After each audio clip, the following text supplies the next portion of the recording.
Hi friends, welcome to news education BM3 channel. তো আজকের ভিডিওতে আমরা সবজি জাতীয় মাটির বৈশিষ্ট্য সবজি ফসলের জন্য মাটির যে বৈশিষ্ট্য থাকা দরকার সেটা নিয়ে কথা বলবো, এবং এর সঙ্গে আমরা গোল আলু এবং টমেটো চাষের জন্য চাষোপযোগী মাটির বৈশিষ্ট্য সম্পর্কে আলোচনা করব।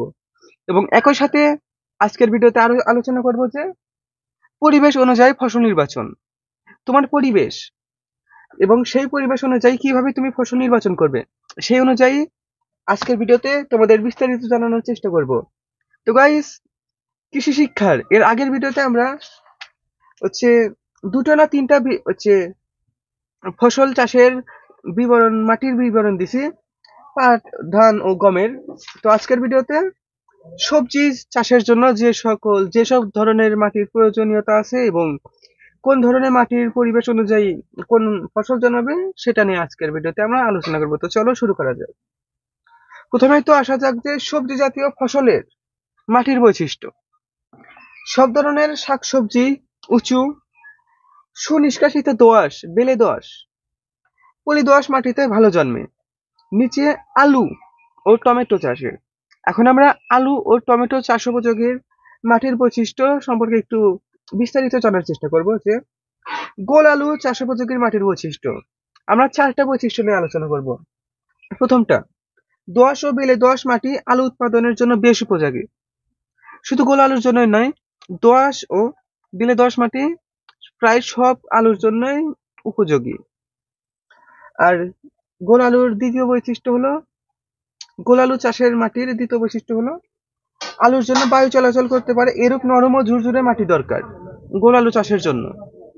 এতে আলু বড় হওয়ার সুযোগ পায় এবং পুষ্টিগুণেও ভরপুর থাকে। 3 নম্বরটি হলো, গোল আলু মাটিতে প্রচুর জৈব পদার্থ থাকা দরকার। জৈব পদার্থ মানে প্রাকৃতিকভাবে যে, বেশিরভাগ ক্ষেত্রে প্রাকৃতিকভাবে যে পুষ্টি উপাদানগুলো থাকে। এবং 4 নম্বরটি হলো, গোল আলু চাষের উপযোগী মাটির বৈশিষ্ট্য। 4 নম্বর বৈশিষ্ট্য হলো পিএইচ মাত্রা, অর্থাৎ অম্লীয় না ক্ষারীয়। 6 থেকে 7 মধ্যে থাকা ভালো, অর্থাৎ একটু অম্লীয়। এখন আমরা টমেটো চাষোপযোগী মাটির বৈশিষ্ট্য সম্পর্কে জানবো। টমেটো চাষোপযোগী মাটির বৈশিষ্ট্য 4টি। প্রথম বৈশিষ্ট্য হলো, যে কোনো প্রকার মাটিতে টমেটো চাষ করা যায়, যে কোনো মাটিতে। তবে এখানে নির্দিষ্ট করে বলা আছে যে বেলে ও কঙ্করময় মাটিতে টমেটো চাষ করা যায় না, খুব খারাপ অবস্থা হয়ে যেতে।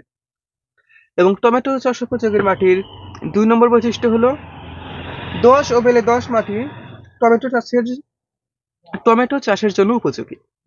টমেটো চাষ উপযোগী মাটির 3 নম্বর বৈশিষ্ট্য হলো, বেলে মাটিতে অধিক পরিমাণে জৈব সার প্রয়োগ করলে টমেটোর চাষ মোটামুটি করা যায়, মোটামুটি। এবং টমেটো চাষের উপযোগী মাটির 4 নম্বর বৈশিষ্ট্য হলো, মাটির পিএইচ মাত্রা নিরপেক্ষ মাত্রার কাছাকাছি হলে ভালো হয়। অর্থাৎ পিএইচ মাত্রা 0 থেকে 14 হয়, মাঝামাঝি মানে 7। এই 7টা হচ্ছে নিরপেক্ষ, না তো অম্লীয় না তো ক্ষারীয়। তো এখন এই তো তো এই ভিডিওর এই পর্যন্ত আমরা দুইটা ফসলের মাটির বৈশিষ্ট্য জানছি, গোল আলু ও টমেটো চাষ উপযোগী মাটির বৈশিষ্ট্য সম্পর্কে জানলাম। এখন আমরা মৃত্তিকা ভিত্তিক পরিবেশ অঞ্চলের বৈশিষ্ট্য অনুযায়ী ফসল নির্বাচন সম্পর্কে জানবো। অর্থাৎ তোমার পরিবেশের অনুযায়ী কোন ফসলটি ভালো হবে সে সম্পর্কে বিস্তারিত জানার চেষ্টা করব।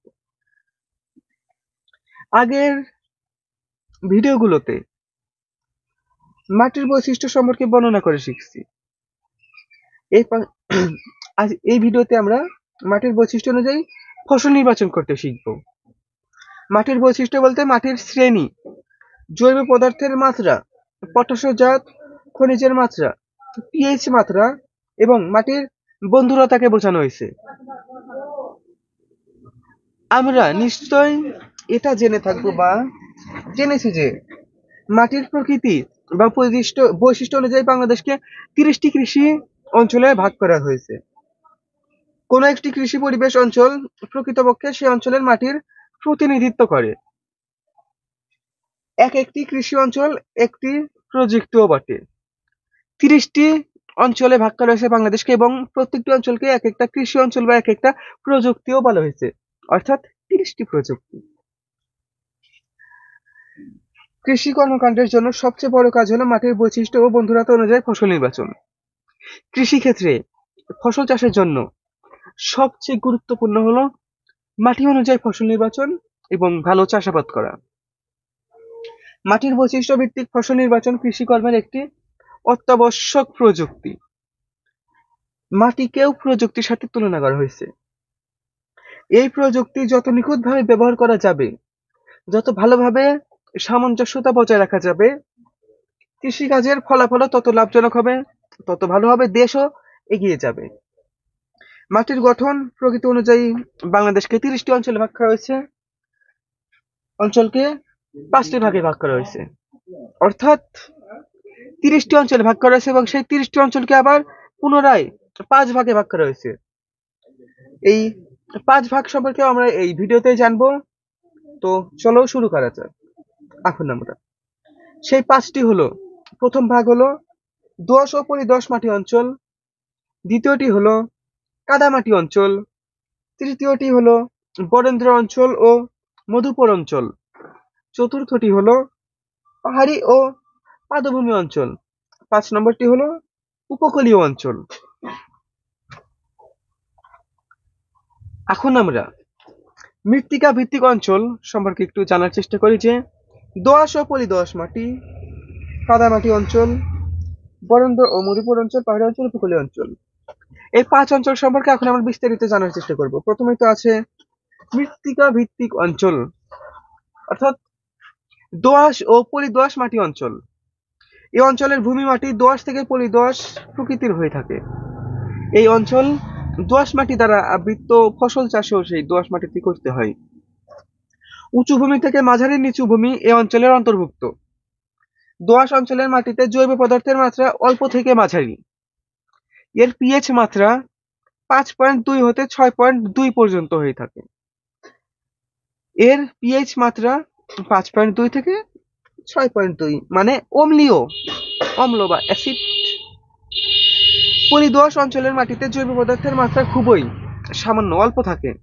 পলিদোআঁশ মাটিতে জৈব পদার্থ না থাকার মতোই। পিএইচ মাত্রা 5 থেকে 6 এর পর্যন্ত, 4.9 থেকে 6.1 পর্যন্তর মধ্যেই থাকে। এখন আমরা এই 2 নম্বরটি হলো কাদামাটি অঞ্চল। কাদামাটি অঞ্চল সম্পর্কে একটু জানার চেষ্টা করব যে মাঝারি উঁচু ও মাঝারি এলাকার মাটি কর্দম বিশিষ্ট, তবে কোনো কোনো ক্ষেত্রে পলিকাদা বিশিষ্ট মাটিও লক্ষ্য করা যায় এই জায়গাগুলোতে। এই মাটিতে মাঝারি মাত্রায় জৈব পদার্থের উপস্থিতি লক্ষ্য করা যায়। ক্ষেত্র বিশেষে উচ্চ মাত্রার জৈব পদার্থও আছে। পটাশজাত খনিজের মাত্রা মাঝারি থাকে। বরেন্দ্র অঞ্চল ও মধুপুর অঞ্চল, চাষোপযোগী মাটির ফসল ও ফসল।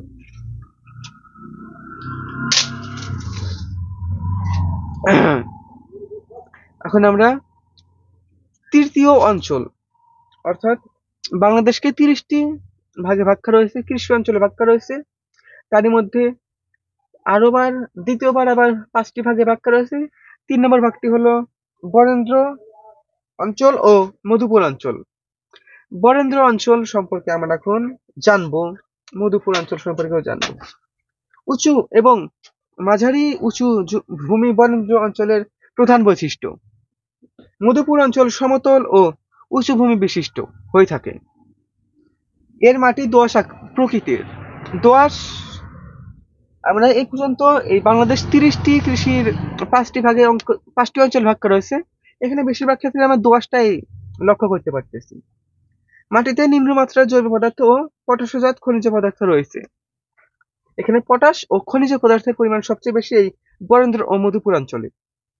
এর পিএইচ মাত্রা 5.5 থেকে 6.5, 5.5 থেকে 6.5 মানে অম্লীয়, যেহেতু 7 কম অম্লীয়।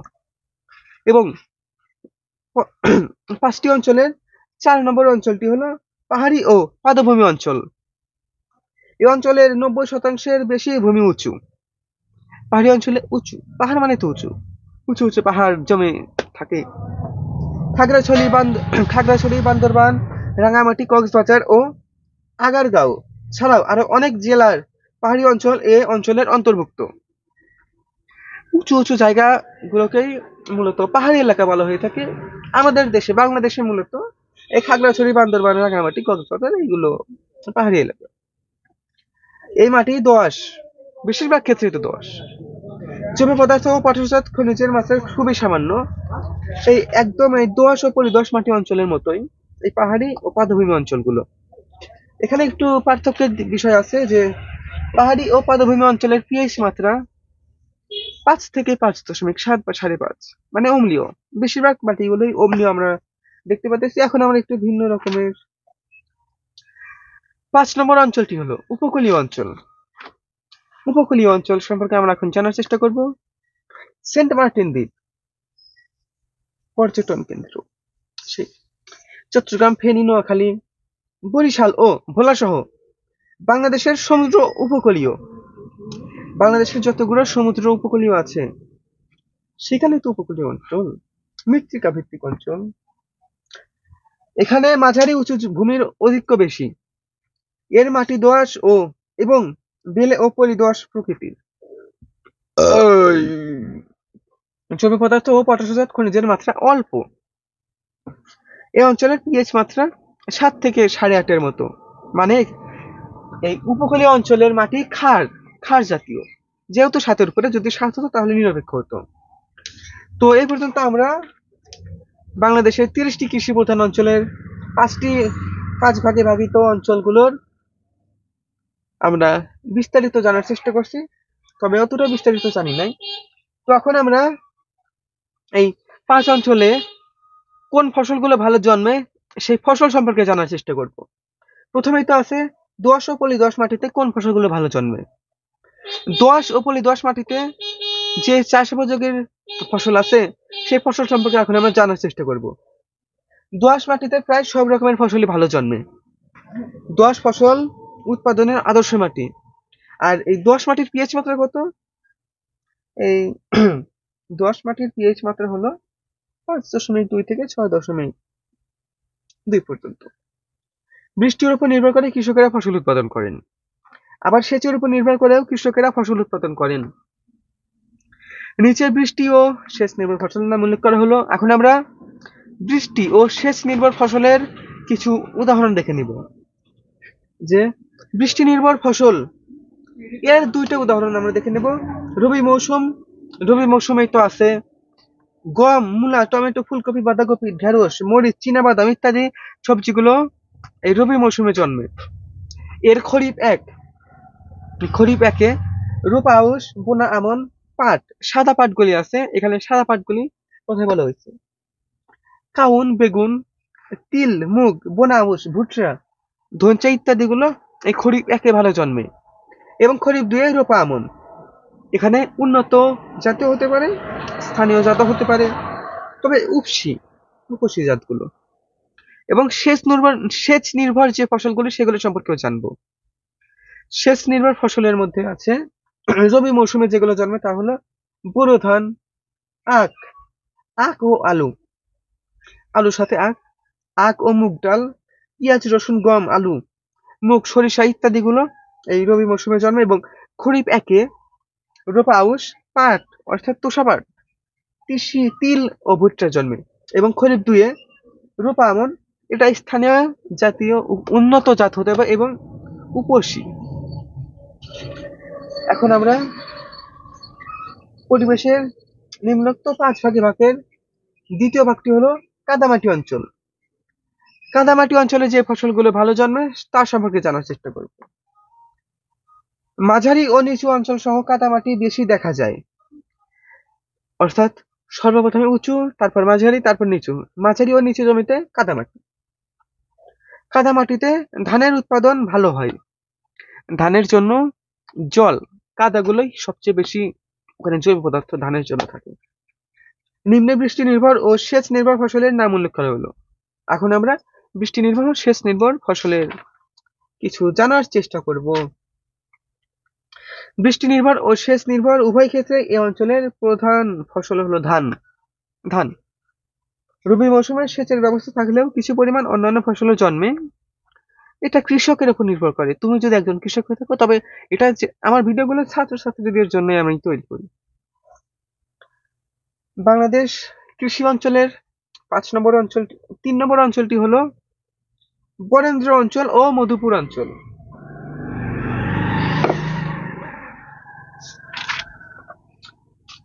বরেন্দ্র ও মধুপুর অঞ্চলের চাষোপযোগী ফসলগুলো আমরা এখন জানার চেষ্টা করব। তোমাদের কি মনে আছে কিনা, এই বরেন্দ্র ও মধুপুর অঞ্চলে পিএইচ মাত্রা হলো 5.5 থেকে 6.5। এখানে চাষ করা যায় হলে দোআঁশ হওয়ার কারণে ঠিক মতো সেচ পেলে নানাবিধ ফসল উৎপন্ন করা যায়। এই বরেন্দ্র ও মধুপুর অঞ্চলের মাটিগুলো দোআঁশ প্রকৃতির, নিচে বৃষ্টি ও সেচ নির্ভর। এখন আমরা বৃষ্টি ও সেচ নির্ভর ফসল সম্পর্কে একটু জানার চেষ্টা করি। তা হলো বৃষ্টি নির্ভর ফসলগুলো হলো রবি মৌসুমে বোরো ধান, আখ, আলু, সরিষা, মুসুর ডাল, ছোলা, বার্লি ও শীতকালীন শাকসবজি ভালো জন্মে। খরিফ একে বোনা আউশ, পাট, কাউন গ্রীষ্মকালীন শাকসবজি ভালো জন্মাবে। খরিফ দুয়ে রোপা আমন, স্থানীয় উন্নত ও উভশী জাতগুলো ভালো জন্মাবে, চাষ হবে। এবং সেচ নির্ভরশীল ফসল হলো রবি মৌসুমে ভালো জন্মে হলো আখ ও আলু, গম, সরিষা, চীনাবাদাম, মসুর, টমেটো, বাঁধাকপি, ছোলা, শীতকালীন শাকসবজিগুলো ভালো জন্মে। এবং খরিফ একে রোপা আউশ, পাট, মুগ, ঢেঁড়স ভালো জন্মে। খরিফ দুয়ে রোপা আমন, স্থানীয় উন্নত ও উপসীগুলো ভালো জন্মাতে পারে। এখন আমরা এই 5টি অঞ্চলের 4 নম্বর অঞ্চলটি হলো পাহাড়ি ও পাদভূমি অঞ্চলের চাষোপযোগী ফসলগুলোর বৈশিষ্ট্য সম্পর্কে জানার চেষ্টা করব। এই পাহাড়ি ও পাদভূমি অঞ্চলের পিএইচ মাত্রা হলো 5 থেকে 5.5 বা 5.7 এর মধ্যে। অম্লীয়। পাহাড়ি ও পাদভূমি অঞ্চলের মাটি দোআঁশ হওয়াতে পাহাড়ি অঞ্চলেও নানাবিধ ফসল উৎপাদন হয়, অর্থাৎ পাহাড়ি ভূমিও দোআঁশ প্রকৃতির। নিচে এই মাটিতে উপযোগী বৃষ্টি ও সেচ নির্ভর কয়েকটি ফসলের বৈশিষ্ট্য আমরা এখন জানার চেষ্টা করব। বৃষ্টি নির্ভর ফসল নির্বাচন কিভাবে করবা? রবি মৌসুমে আখ, সরিষা, মসুর, গম ইত্যাদি ফসলগুলো ভালো জন্মাবে। খরিফ একে বোনা আউশ, পাট, বোনা আমন ভালো জন্মে। খরিফ দুয়ে রোপা আমন সবচেয়ে ভালো। এবং সেচ নির্ভর ফসল নির্বাচন কিভাবে করবে? রবি মৌসুম আখ যোগ আলু, আখ যোগ মসুর, বোরো, গম, সরিষা ইত্যাদিগুলো ভালো জন্মে। খরিফ একে এই পাহাড়ি ও পাদভূমি অঞ্চলে ধনচা, বোনা আউশ, রোপা আউশগুলো ভালো জন্মে। এবং খরিফ দুয়ে পাহাড়ি ভূমিতে রোপা আমন, স্থানীয় উন্নত গুলো ভালো জন্মে। এবং কৃষির অঞ্চলের 5 নম্বর অঞ্চলটি হলো উপকূলীয় অঞ্চল। উপকূলীয় অঞ্চলে কোন ফসল চাষ ভালো হয়? তোমরা যদি জেনে থাকো তাহলে কমেন্ট করে জানাও, না করলে আমি জানিয়ে দিতেছি। প্রথমে তোমাদের মনে রাখা ভালো যে উপকূলীয় অঞ্চলটা একটু ব্যতিক্রম। এখানকার পিএইচ মাত্রা 7 এর ঊর্ধ্বে, অর্থাৎ ক্ষারীয় 7 থেকে 8.5 এর ভিতর থাকে। এখানে চাষ করা যায় সেগুলো সম্পর্কেও আমরা এখন জানবো। যেহেতু এখানকার মাটি দোআঁশ, বেলে ও পলি দোআঁশ নাই, তাই বিভিন্ন প্রকার কৃষি পণ্য এই অঞ্চলে উৎপাদন করা হয়। এখানে দোআঁশ আছে, বেলে ও পলি আছে, দোআঁশ মাটিও আছে। নিচে এই অঞ্চলে এখন আমরা বৃষ্টি নির্ভর ও সেচ নির্ভর ফসলের কিছু বৈশিষ্ট্য জেনে নেব বা জানার চেষ্টা করব। বৃষ্টি নির্ভর ফসল নির্বাচন। রবি মৌসুম গম, সরিষা, মুগ, মরিচ, পেঁয়াজ, রসুন, মূলা, বেগুন, সিম, টমেটো, চীনাবাদাম, ভুট্টা ইত্যাদি এই ফসলগুলো বৃষ্টি নির্ভর এবং উপকূলীয় অঞ্চলে ভালো জন্মে। খরিফ একে বোনা আউশ, রোপা আউশ, পাট, কাঁকরোল ভালো জন্মে। রোপা আমন স্থানীয় উন্নত ও উপসীগুলো ভালো জন্মে। এবং সেচ নির্ভর ফসল গুলি সম্পর্কেও জানবো। তা হলো রবি মৌসুমে বোরো, টমেটো, আলু, সরিষা, তরমুজ, মুগ, মরিচ ইত্যাদিগুলো ভালো জন্মে। খরিফ একে রোপা আউশ, খরিফ দুয়ে রোপা আমন, স্থানীয় উন্নত ও উপসী গুলো সবচেয়ে ভালো জন্মে। তো গাইস, আজকের ভিডিওতে এই পর্যন্তই। তো আজকের ভিডিওতে আমরা কি কি জানলাম সেটা একটু সামারাইজ করে দেই, সংক্ষিপ্ততে বলে দেই যে আজকের ভিডিওতে আমরা সবজি জাতীয় ফসলের মাটির বৈশিষ্ট্য জানছি এবং সেখানে 2টা ফসল গোল আলু ও টমেটো সম্পর্কে জানার চেষ্টা করছি। এবং দ্বিতীয়ত আজকের ভিডিওতে আমরা মৃত্তিকা ভিত্তিক পরিবেশ অঞ্চলের বৈশিষ্ট্য সম্পর্কে জানার চেষ্টা করছি।